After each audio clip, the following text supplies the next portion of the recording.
एक दिन जगन्नाथपुरी दर्शन का भाव बनाया और गोवर्धन से चलकर के माधवेंद्रपुरी दास जगन्नाथपुरी आ रहे थे।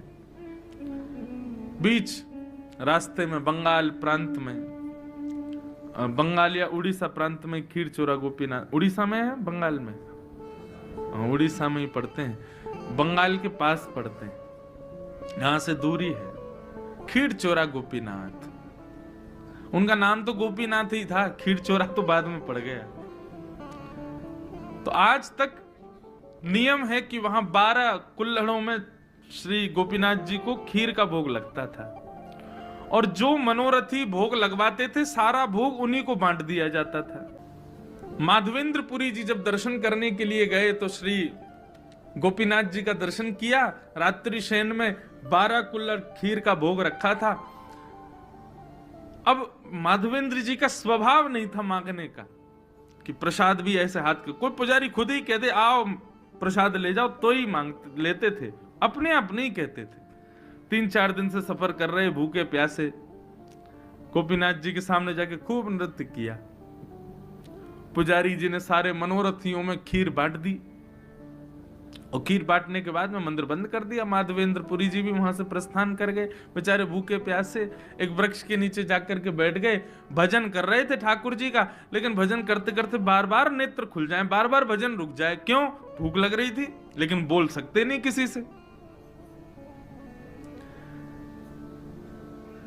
गर्भगृह में बैठे गोपीनाथ जी को चैन नहीं आ रहा है और गोपीनाथ जी सीधे पुजारी के स्वप्न में पहुंच गए और बोले कि मेरे एक परम भक्त माधवेंद्रपुरी आए हैं, वो बहुत तेज भूख लगी है उनको, उनको कुछ पवाओ।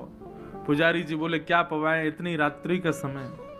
बोले हमारा 12 कुल्हड़ का भोग लगता है खीर का। बोले हाँ, उसमें से एक खीर भोग बचा है वही दिया। बोले कुछ नहीं बचा, मैंने सब बांट दिया मनोरथियों में।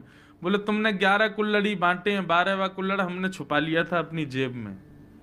मंदिर आओ खोलो, हमारे विग्रह के गोजा में आकर के, गोजा बोलते हैं जेब को, बोले हमारे जेब में आकर के देखो एक कुल्हड़ रखा है छुपा हुआ है। पुजारी जी के नेत्र खुले, स्नान किया, अर्धरात्रि में ठाकुर जी का विग्रह गर्भगृह खोल करके जैसे भीतर प्रवेश किया, ठाकुर जी के गोजा में जैसे हाथ डाला, सोई कुल्हड़ में खीर रखी थी। तब पुजारी जी बोले वाह रे खीर चोरा, खीर चुरा ली, अपनी प्रसाद की खीर चुरा ली अपने वैष्णव के लिए। और जाकर के पुजारी जी ने वो खीर बाबा को दी। बाबा बोले रात में 3 बजे पुजारी जी आप कैसे?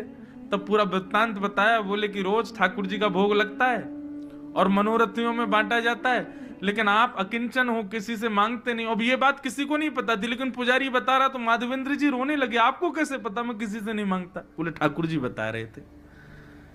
बोले आपको भूख लगी है इसलिए ठाकुर जी ने आपके लिए खीर को अपनी जेब में छुपा लिया। फिर कहां भूख लगनी थी? रोते रहे विरह से। बोले नाथ आपको पता है मेरा भाव, आपको, आप जानते हैं मुझको, मुझे इसी बात से इतनी प्रसन्नता है कि आप मुझे जानते हो। तब से गोपीनाथ जी का नाम पड़ गया खीर चोरा गोपीनाथ। अपने वैष्णव के लिए ठाकुर जी ने खीर चोराई।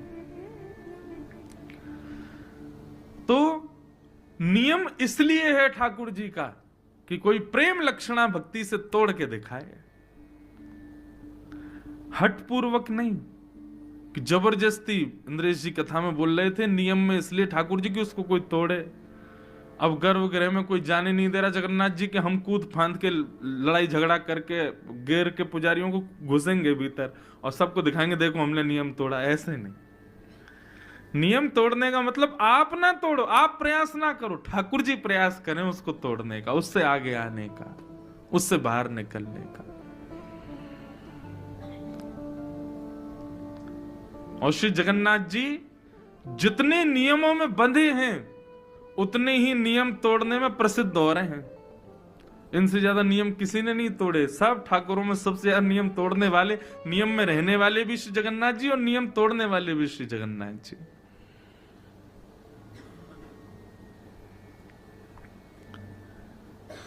ऐसे प्रेम स्वरूप साक्षात प्रेम के विग्रह श्री जगन्नाथ जी को हम बारंबार प्रणाम करते हैं। और लाल जी हमारे लिए भी कभी कोई नियम तोड़े, अपनी भक्ति को उस स्तर पर ले चले कि कभी हमें भी लगे कि हाँ ठाकुर जी ने कोई नियम तोड़ा। मैं तो बहुत बहुत जगह तोड़वाए मैंने नियम। द्वारिका में, श्री द्वारिका, कोई प्रशंसा की बात नहीं, मैं पुनः कह रहा हूं, मैं अपना कोई उदाहरण दूं ना तो उसको केवल आप विश्वास दृढ़ करने के भाव से सुनिएगा, मेरी प्रशंसा के भाव से मत सुनना, नहीं तो सब मेरे जो भाव होते हैं सब टूटने लग जाएंगे, होंगे ही नहीं फिर। तो द्वारिका में हमारे वहां के पुजारी चित्रांग पुजारी जी ने एक बार मुझे, मैं 3-4 दिन की कथा के लिए गया तो मेरे को बोले आप ना ठाकुर जी के सामने पद सुनाओ। तो हम और हमारे कुछ गंधर्वजन हम लोग श्री द्वारिकाधीश के सामने विराज गए, 2-4 माइक लग गए और खूब गाए ठाकुर जी के आगे। तो शयन का समय था द्वारिकाधीश का, और शयन में श्रृंगार बढ़ाया जाता है, मुकुट बढ़ाया जाता है ठाकुर जी की, बिल्कुल हल्के श्रृंगार में फिर ठाकुर जी की शयन आरती होती है। तो हम लोग संध्या आरती के बाद में बैठे पद गाने के लिए, और गाते गाते पुजारी जी भूल गए कि ठाकुर जी का श्रृंगार बढ़ाना है, और ठाकुर जी पूर्ण श्रृंगार में पूरा पदावलियों का श्रवण करते रहे। और तभी किसी बुजुर्ग पुजारी ने आके बताया, बोले ठाकुर जी के शयन का समय हो गया है, शयन आरती होनी है। अब बोले कि अब शयन आरती होनी है, ठाकुर जी तो अभी तक संध्या के श्रृंगार में ही बैठे हैं, तो शयन का श्रृंगार तो अब करेंगे तो 1-1.5 घंटा एक्स्ट्रा लगेगा, 12 बज जाएंगे रात। पुजारी जी मेरे पास आए, आकर के बोले भले पधारे ब्रजवासी, आज सैकड़ों वर्ष बाद द्वारिकाधीश जी की शयन आरती पूर्ण श्रृंगार में ही होगी, क्योंकि आज ठाकुर जी का श्रृंगार बढ़ाया नहीं गया, विलंब हो गया। और कितने वर्षों बाद वो बता रहे थे, कभी कभी कुछ हुआ होगा, कभी कोई तूफान आदि के समय नहीं हो पाते, नियम टूट जाते हैं, लेकिन कितने वर्ष बाद बता रहे थे, बोले आज ठाकुर जी पूर्ण श्रृंगार में शयन करेंगे। क्यों? इस प्रसन्नता में कि कोई ब्रजवासी ने आकर के नियम तोड़वाए। ठाकुर जी का शयन श्रृंगार बढ़ा नहीं है, तो अब श्रृंगार में ही सोएंगे ठाकुर जी।